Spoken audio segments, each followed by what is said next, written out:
Welcome to the Panic Room, where we talk about all things panic-inducing.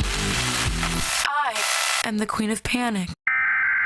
Warning, some episodes may contain content that may be disturbing to others. Viewer discretion is advised. Now let the games begin. First of all, this is my first post, and I am from a Spanish-speaking country, so my English can be a little rough at times. So about 12 years ago, when I was 9 years old, and I was home alone with my 12-year-old brother, we were supposed to go to my aunt's house to have lunch and wait for my mother there. We always did that because we were too young to stay home alone, according to my mom. We got up at 10:30 a.m. I took a shower, then my brother. After that, we were both in the bathroom brushing our teeth and finishing up, when we heard someone knocking on our door.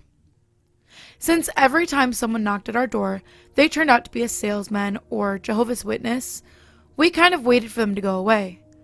After a couple of minutes, I went to see if they were still outside through the window, and no one was there. What a relief. We continued getting ready when we saw a shadow go by through the bathroom window, which was kind of like a small square made with that kind of glass that makes everything behind it really blurry. We waited and saw in case it was just a bird flying by, when a hand hit it, clear as day. We got scared. We didn't know what to do. My brother had his cell phone, so he immediately called the police. While it was ringing, we heard a loud bang at the door. Someone was brute forcing it. And I don't know if they were kicking it or ramming it, but it was one of the most frightening things I've ever heard. My brother told me to lock that bathroom door, so I did. It took 5 bangs so the perpetrator could finally bash open the door. Then the police answered. I remember the exact thing my brother said. He was whispering. His voice could barely be heard. Insert phone calls here, bitch. Then a pause. Another pause. While all that, I was sitting against the wall, hugging my knees. It was one of the most nerve-wracking experiences ever. I could hear the man going through all of our stuff, empty hands, going up and down the stairs, opening cabinets. He even broke a few cups and plates. Don't know why. Then I heard the sound my cell phone does when it turns off, and I remembered having it on the kitchen table. I felt so stupid for leaving it there. Things continued for a couple of minutes, when we heard him trying to open the door to the bathroom. My brother got a hold of a big metal rod we had lying around there. He started kicking the door. "Who is there?" the man screamed. We said nothing. Another kick. Then another. I felt I was about to have an anxiety attack. My chest started to ache. I had chills and I was really hot. I tried to remain calm, but there was just too much. After that, he stopped. We heard the door opening and then silence. We waited for almost 10 minutes before going out of the bathroom. The living room was a total mess. Lots of papers and books on the floor. The cabinets were open. Cups and plates on the floor. In our mother's bedroom, the nightstand and the closet were open, and everything inside of them was all over the place. Upstairs, in our room, it was the same thing. In about 5 minutes, the man was able to go through everything we had and left a total mess. After that, my brother called my mom, and she ordered us to go to my aunt's ASAP, so we did. When we got there, I was a little more relaxed. My aunt was waiting for us with ice cream, probably because my mom told her everything and she wanted us to calm down a bit. We went back home at about 1700. My mom told her boss that she had a home emergency, so she left early. She tidied up the house, cleaned up, and left everything the way it was before so we could be relaxed. I really appreciate her effort and my aunts to calm us down and do everything so we didn't have to think about it. According to my mom, the police got home after she arrived, at 1500, 4 hours after the incident. She explained everything, but because of lack of evidence, nothing could be done. The man was never caught, and honestly, I don't think they ever tried to search for him. The next days, my mom was home with us. Now, I tell the story as a funny anecdote. Luckily, no one was hurt, and he only took useless stuff. But at the time, I was really scared. To a 9-year-old, an experience like that can have serious repercussions. I'm lucky it never came to that, and I got over that after a couple of weeks. So yeah, that is my story. TLDR, I was getting ready to go to my aunt's when a guy entered my home and I hid in the bathroom while he went through all of our possessions. Edit. Thanks to everyone for their support. I didn't think this would make so many upvotes. Many of the replies are related to the 4 hours it took the police to get there. My house was located on the far side of the city, but most important, and as I already replied to some, the police in my country sucked. If you ask around, chances are plenty of people that have called the police had to wait for hours. Now, they arrive upon a reasonable amount of time, but back then, news about how long it took for them to respond was common. In fact, one of the reasons for the 2019 children protests was the dislike for police labor. Fortunately, things are now getting better, and trust for the police, while still fragile, is improving. Edit 2. For those who enjoyed the story, I posted another one, and just get mod verified so you can read it if you want.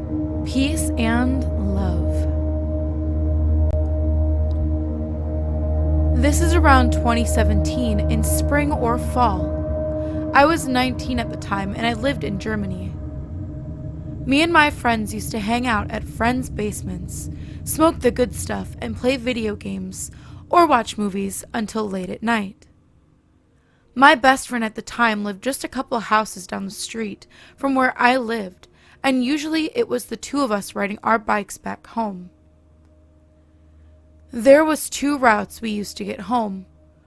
One through the city, or the other significantly shorter one through a small forest, maybe 1 kilometer, completely dark but proper forest road. That route made a 90-degree turn to cross some rails and a major unlit highway via a bridge.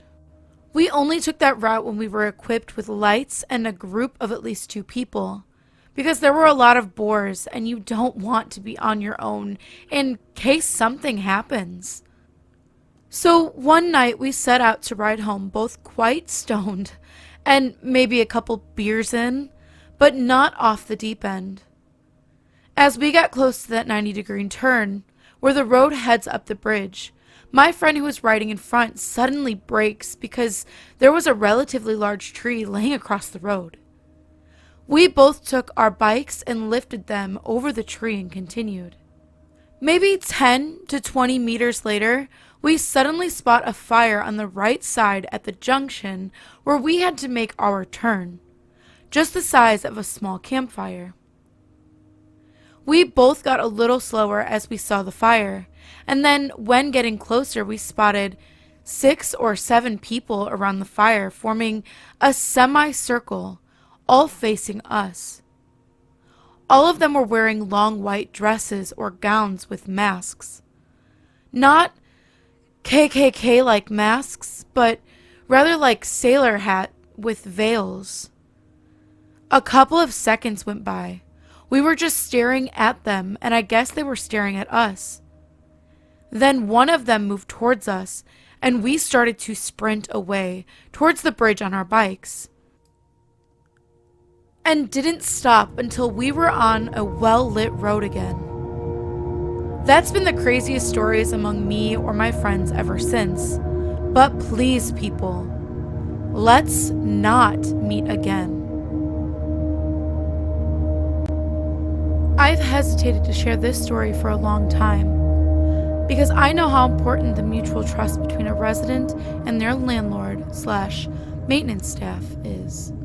And I don't want to instill any unnecessary distrust in anyone's landlord.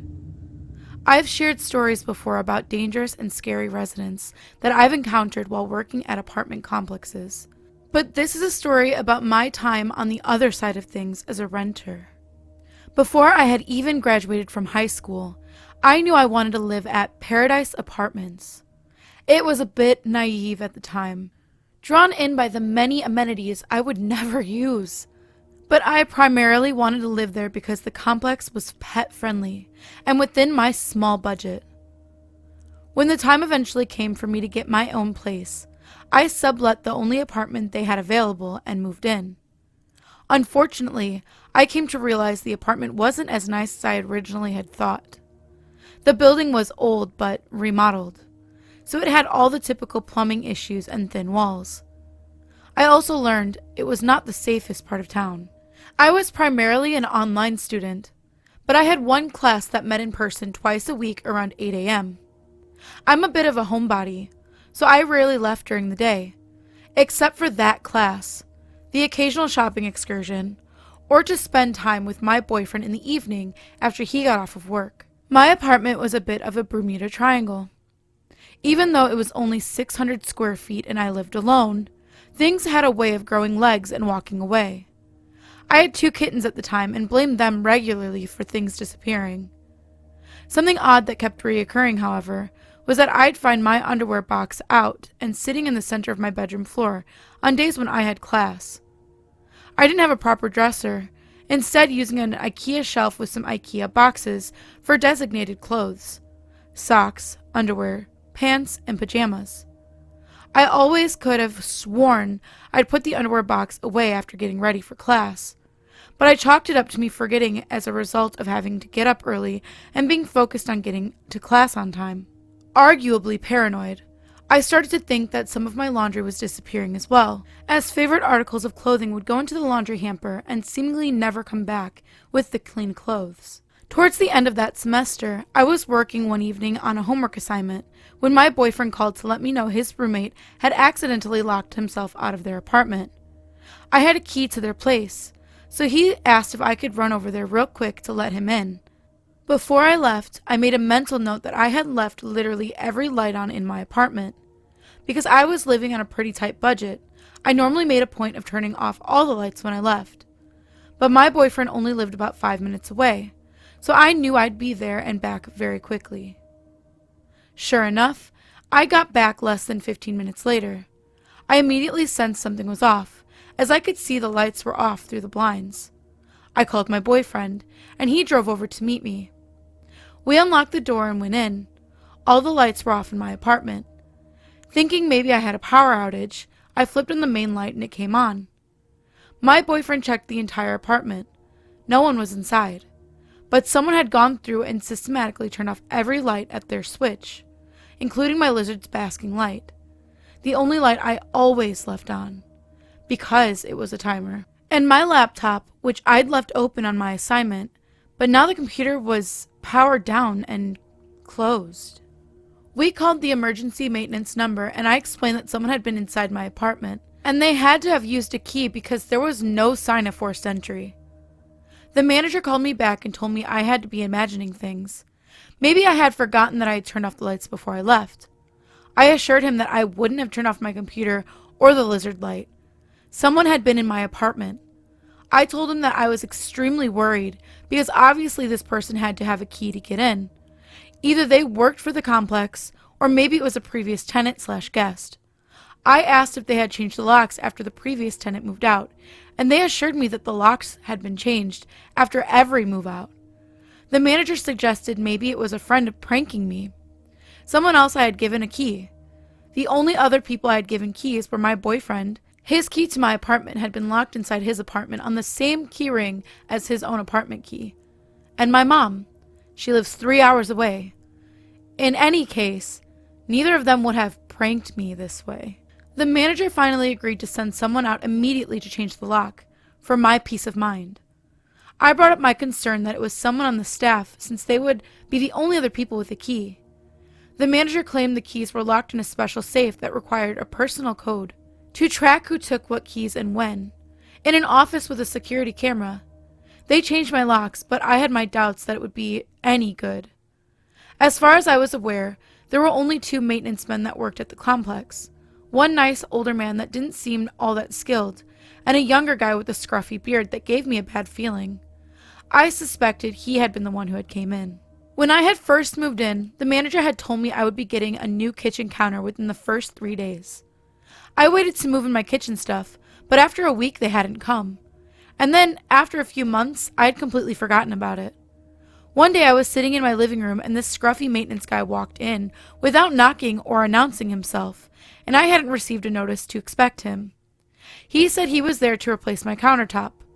It took him 2 days to install one small piece of counter. A few weeks later, I was getting out of the shower and heard a single knock at the door. I'd called out, "Just 1 minute," and hurried to get some clothes. Not 2 seconds later, the door started to open, and I had to slam it shut, still wrapped in a towel, to stop him from coming in. He claimed he hadn't heard me call out, but I had my doubts. I don't remember what made-up excuse he had for coming in. Another time, I found a note from him that he had come in. Again, it didn't give a reason as to why, but that he'd made sure not to let my cats out. He also made a note about my third cat being cute, except I didn't have a third cat. I did, however, have a picture of my childhood cat in my bedroom on the IKEA shelf where I kept my clothes. At that point, I went to the office and asked them to make a note in my file that I, A, wanted at least 24 hours notice before entry going forward, and B, wanted to always be present for future entry. Now that I knew without a shadow of a doubt that someone was coming in secretly, it all made sense. It hadn't been long after the surprise maintenance visits that stopped that things had started moving around in my apartment. He was also on site all the time. Everyone on staff also lived at Paradise, so he would know when I came and went. So who knew how many times he had snuck in? How many small souvenirs he had stolen? He could have been coming in while I was asleep. After the night with the lights, I put my own lock on the door, but still didn't totally trust the apartment. I ended up buying a condo shortly after, with help from my parents, subleased the apartment, and moved. Right around that time, I also got my first job working in a different apartment complex. In the final days before I left, my mom came into town to help me move my stuff. While she was home alone, I was at class. She caught the scruffy maintenance man trying to get his key to work in my lock. She demanded to know what he was doing, and he said he was there to paint the front door. I hadn't received a notice, and he didn't have any paint or supplies. She told him he could wait until after I had moved out. A few years later, I was shopped by the owner of Paradise Apartments while working at another complex in town, OK Apartments. Shopping is when an employee from one apartment complex takes a tour at another apartment complex under the guise of wanting an apartment for the purpose of gaining information they might not otherwise easily give up. It can also be performed by your own management company to make sure you're doing a good job. There were certain tells a shopper always gave, like asking specifically worded questions. Is it safe here? I'm a felon. Can I live here? Etc. That required specifically worded answers and were easy to trip up on. Being too wealthy for the complex, Rolex watch, sports car, nice suit, etc. And being too flexible on what they were interested in. They were interested in all the layouts and were open to moving wherever. This guy seemed too old and too well off to be randomly considering an apartment at OK. We were geared towards lower income folks. While I was giving the tour, he asked if I had any opinions on other apartment complexes in town and mentioned Paradise specifically. Normally I wouldn't badmouth any other complexes. I preferred to win them over by showing them the positives of our community. But I told him that I probably wasn't the best person to answer that question because I was probably the only person to give Paradise a bad review in the last 5 years. He asked me to elaborate, and I told him my apartment had been broken into, and I suspected it was someone on their maintenance staff. At that point, he revealed that he was the owner of Paradise, and that he was very disturbed to hear I'd had this experience. He asked me to describe the maintenance man in detail. I assured him it was the past and I was over it, but he insisted on calling the manager over at Paradise, still the same guy, to ask him over speakerphone if they had any issues with the maintenance staff back in the year that I had lived there. He answered yes. There had been a scruffy young maintenance man that had to be fired because he'd been caught multiple times breaking into the apartments of a single woman. Satisfied, the owner proudly told me the issue had been resolved and asked if I would be willing to change my review. I told him no. None of this had changed the fact that I'd experienced this, and actually validated what I had suspected. In the years I worked as a leasing agent, I learned a lot about where complexes will cut corners to save time and money. From my experiences, a lot of complexes did not switch out the locks if a tenant was good. And a lot did not require background checks for employees, even though they did require them for tenants.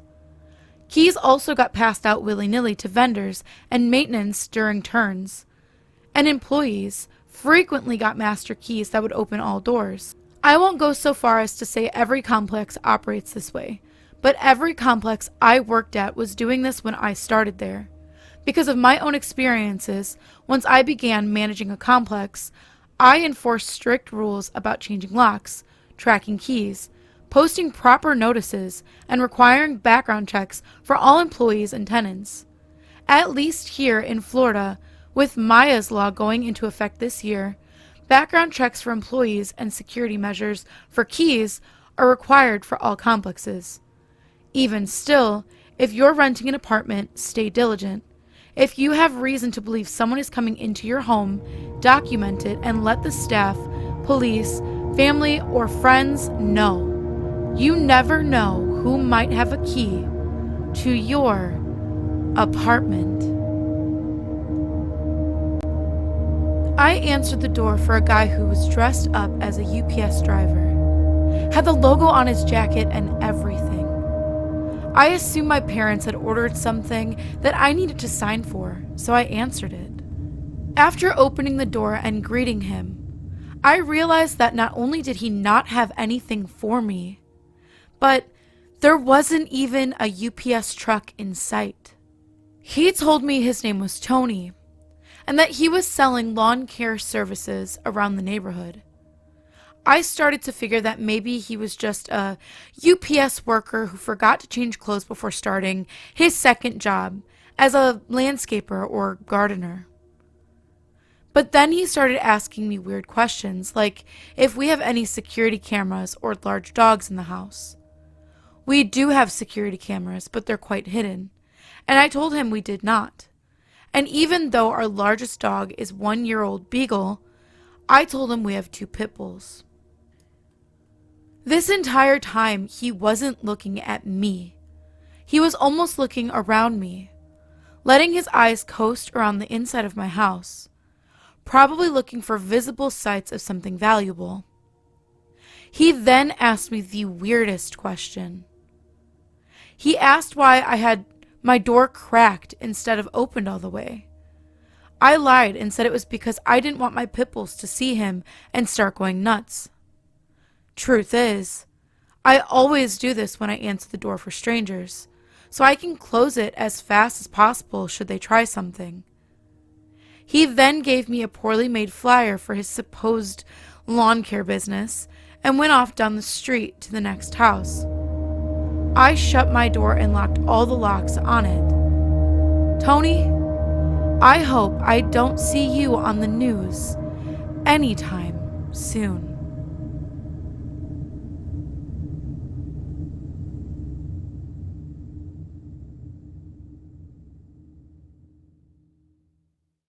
If you have any of your own stories and would like to submit them for narration, please go into the link in the description and submit your stories to the subreddit to see your stories featured here. And as always, thank you for visiting the Panic Room. You have successfully made it to the next portion of your tour. Please stay tuned for your next prompt. Click the like button and subscribe to receive notifications for when the next portion of your tour is ready to join. Thank you for watching. Don't let the panic drown you.